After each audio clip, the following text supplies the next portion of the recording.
Minecraft o'ynab ko'rgan bo'lsangiz, pastga qaraganingizda faqat bitta narsani ko'rasiz. Cheksiz qora bo'shliq. Bu Minecraftdagi eng sirli joy, Void hisoblanadi. Lekin savol tug'iladi, Void shunchaki o'limmi yoki undan ham dahshatliroq narsa bormi? Endi esa qiziqarli savolga kirsak, Void aslida nima? Void bu oddiy bo'sh joy emas, o'yin kodida u hech narsa yo'q joy sifatida yozilgan. Endi esa savol, Void aslida nima? Void bu oddiy bo'sh joy emas, o'yin kodida u hech narsa yo'q joy sifatida yozilgan. Ammo qiziq tomoni, Void har bir dunyoda bor.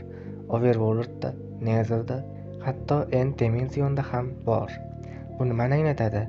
Demak, Void butun Minecraft olamini o'rab turgan asosiy tub haqiqatdir.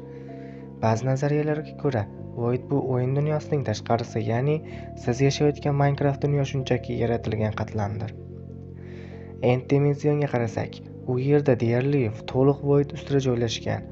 Bu esa qiziq savol tug'diradi. Nega aynan End Voidga eng yaqin joy? Endermenlar ham aynan shu yerda yashaydi. Ba'zi o'yinchilar fikricha, Endermenlar aslida Voiddan chiqqan mavjudotlardir. Ular nega bloklarni ko'taradi? Chunki ular yo'qolgan dunyoni qayta tiklashga harakat qilyapti. Yana bir fakt, Endga tushib ketganingizda siz darrov o'lasiz, go'yoki Void sizni yutib yuboradigandek. Eng qo'rqinchli nazariya, Void bu shunchaki joy emas, balki ongga ega narsadir. Ba'zi glitch va buglarda o'yinchilar shuni payqashgan. Voidga tushayotganda ba'zi tovushlar o'zgaradi va o'yin g'alati ishlay boshlaydi, go'yoki Void sizni kuzatayotgandek. Agar bu rost bo'lsa, Void bu Minecraftdagi eng katta yashirin boss bo'lishi mumkin. Demak, Void bu oddiy o'lim emas, boshqa dunyoning chegarasi yoki ehtimol tirik mavjudot bo'lishi mumkin.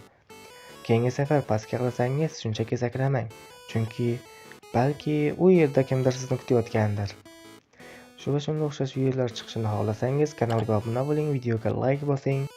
Keyingi videoda nimani bilishni xohlasangiz, izohlarda yozib keting. Men aynan o'shani nimadirni keyingi videoda sizlarga batafsil yoritib berishga harakat qilaman.